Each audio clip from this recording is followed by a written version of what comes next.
Hi there! In today's video, I want to talk about the importance of full body mobility and strength and how joint limitation will lead to pain in other parts of the body, especially if you are an athlete. I saw a very interesting case this week. I saw and evaluated a patient, an older gentleman with complaints of right knee pain with walking or with daily activities. And the patient is now a walker and an avid yoga practitioner. However, in the past, he has ran over 30 marathons. And I think his fastest marathon was a sub-3, so he was pretty fast. However, he had to stop running due to the pain in his right knee. He went to see a doctor, and his official diagnosis was severe arthritis, bone on bone, and he was suggested knee replacement, which he wants to put off as long as possible. For conservative treatments, he also received multiple bouts of physical therapy. He has a personal trainer, he has a one-on-one yoga teacher, and he also received stem cells and PRP shots in his right knee, which helped him a bit. However, he is still in pretty severe discomfort with walking and with other daily activities. When I observed his posture and his walk, I noticed two things. Number one is that as he was walking, the right knee went into hyperextension with every step he took. And number two, his left ankle, more importantly, was stuck in severe dorsiflexion. This is dorsiflexion, this is plantar flexion. So basically, his ankle was stuck in dorsiflexion. He was unable to move his ankle into plantar flexion. And when I asked him what happened to the ankle, he revealed that he had a pretty severe motorcycle accident around 40 years ago, so a pretty long time ago. And since then, his ankle has been limited and stuck in this dorsiflex position. It kind of sort of looks like that the ankle was fused. However, he claims that he never had surgery for the ankle, and in fact, he wants to avoid surgery. He wants to avoid knee replacement, and he never wanted surgery and never got surgery for the ankle either. So his real diagnosis is basically because the ankle is locked in dorsiflexion. Every time he took a step as part of his gait cycle with walking and especially with running, the ankle is locked in dorsiflexion, unable to point into plantar flexion. Every time he takes a step, this knee, in order to proper through, needs to go into hyperextension, which is a term that normally, the knee has 0 degree of extension.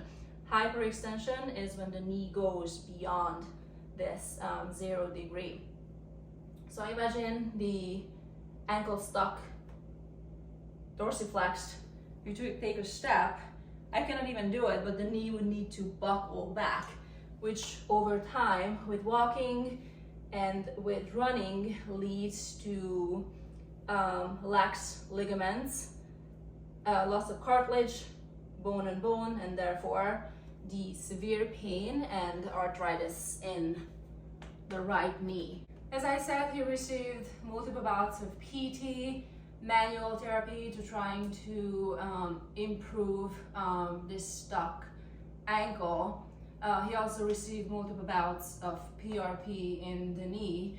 However, nobody explained to him that the most important part of the his rehab, is to improve the ankle. Without the ankle, the knee will never get better. Therefore, the most important part of the rehab, in my opinion, is to, number one, try to improve ankle mobility. Number two, work on the knee, strengthen the hip, the ankle, improve the knee function. And number 3 is to continue with his yoga practice to work on strength and length, especially because he is getting older. And as his ankle improves, his yoga practice was also actually improve, because right now even his yoga practice is pretty limited. When I asked him to do a bridge, he was able to do the bridge only with his heel close to his butt, and he was able to bridge freely in this position. However, when I asked him to do a longer bridge, because the ankle is stuck, that already limited his practice.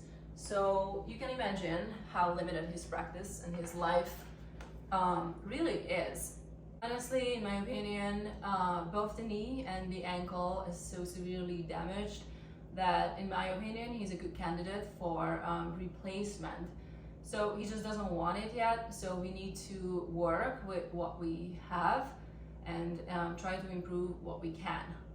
And so he doesn't want surgery. In this next part, I'm gonna go over what non-surgical options I recommend to him for the ankle and for the knee separately. For the ankle, to improve the mobility, to progress from the stuck dorsiflexion into plantar flexion over the next couple of months, or maybe years if he has the patience for it, if the patient has the patience. So start with pointing and flexing the ankle. Also good idea to try to write out the letters or words with the ankle to challenge the ankle in all planes. And over time, try to pull the foot away from the stuck position. And the goal is to achieve progress into plantar flexion. Obviously, maybe not possible for him. The goal would be to reach full plantar flexion, being able to sit on the heel in sitting pose or even in child's pose, because we're talking about a yoga practitioner. To speed this somewhat tedious and long recovery process, Chinese sports and trauma medicine has a soak called Tendon relaxing soak, which comes in a box, and it is to be used twice a day, 6-7 days in a row before doing the mobility work or before doing manual therapy. And this soak is designed for older injuries that are characterized by stiffness, tightness, and restricted range of motion or restricted mobility. The herbs in this formula help to relieve spasm, help to relieve the stiffness, help to reduce pain, help to drive out the remaining pockets of swelling, and very importantly, help to improve the range of motion, the mobility of the joint. Another good thing besides the soak is traditional gua sha or Graston technique. And as a lubricant, I like to use a product called yoga stretching oil, which is designed to aid stretching and flexibility training. The herbs in this formula help to relax the sinews, invigorate circulation, improve flexing and extending of the muscles and the joints. Acupuncture is also very helpful to relieve stiffness and tightness in the joint and in any body part.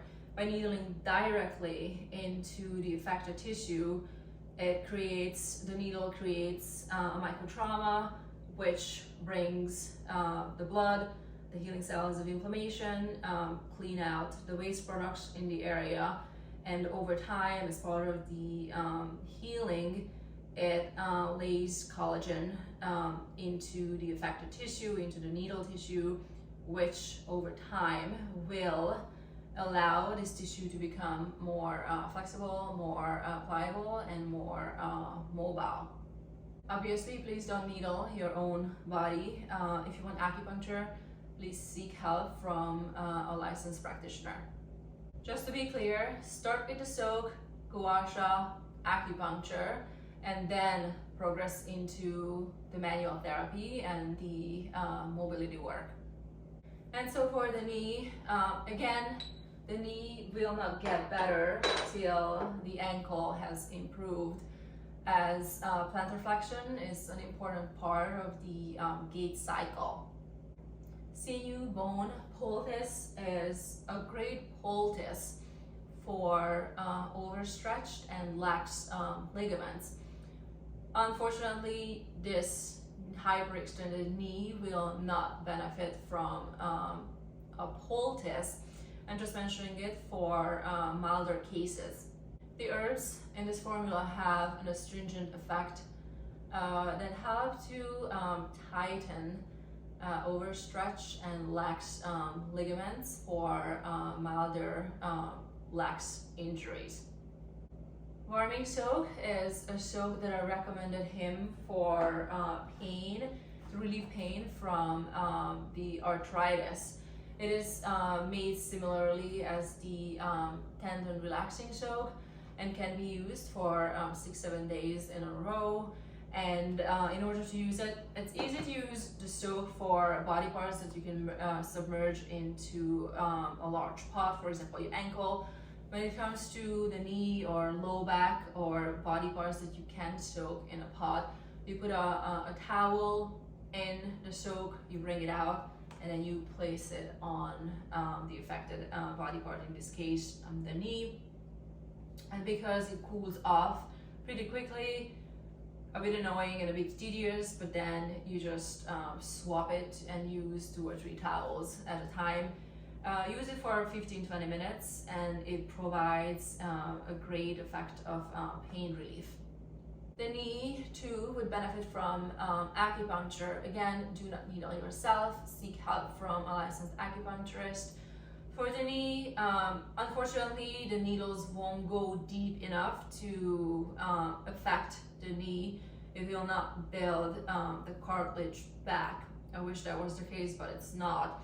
However, we have acupuncture points all over the body to help reduce pain, to improve circulation, and to improve energy, so the body gets a chance to rest and relax and heal itself. But acupuncture will not build cartilage in the knee. Once the ankle range of motion improves, he could get another PRP in the knee, and this time the effects would last probably a lot longer. And I just want to say here that regenerative medicine is incredible. PRP shots themselves, they have a major place in recovery. Between conservative treatments and surgery, regenerative medicine is incredible. However, it's important to go seek help from a doctor who looks at your full body mobility and evaluates full body mobility and strength, besides ordering MRIs and other diagnostic tests. If you're not getting an accurate diagnosis from the start, your chances for a cure are slim. Because he's older, I think it's important to continue with the yoga as it builds length and strength and challenges his body in all 3 planes. And as his ankle range of motion improves, he will be able to advance into a more variety of poses and into a more advanced, more challenging practice. A good question to ponder is whether it's worth doing all this rehab, or would it just be easier to get the joint replacement and just move on with life? And the answer to that is personal. Tissues adapt and remodel, so he will make progress, but he needs to be very consistent, and he needs to be very disciplined with the rehab. I suggest that we give it 4 months, and if he doesn't progress enough, surgery can be reconsidered. There are 2 take-home messages in this video. Number 1 is, if you have pain anywhere in the body, It's crucial to have someone look at your full body mobility and full body strength. MRIs and other diagnostic tools are important. However, you still have to have someone that looks at your whole body and sees what is really going on. Accurate diagnosis is critical for a successful treatment strategy. And number two, if you have limitations in your body, especially if you are an athlete, you have to work on them, because over time they will lead to pain somewhere else in the body. That's all I got for today. Thank you so much for your time and attention, and I hope you have a good day. Thank you.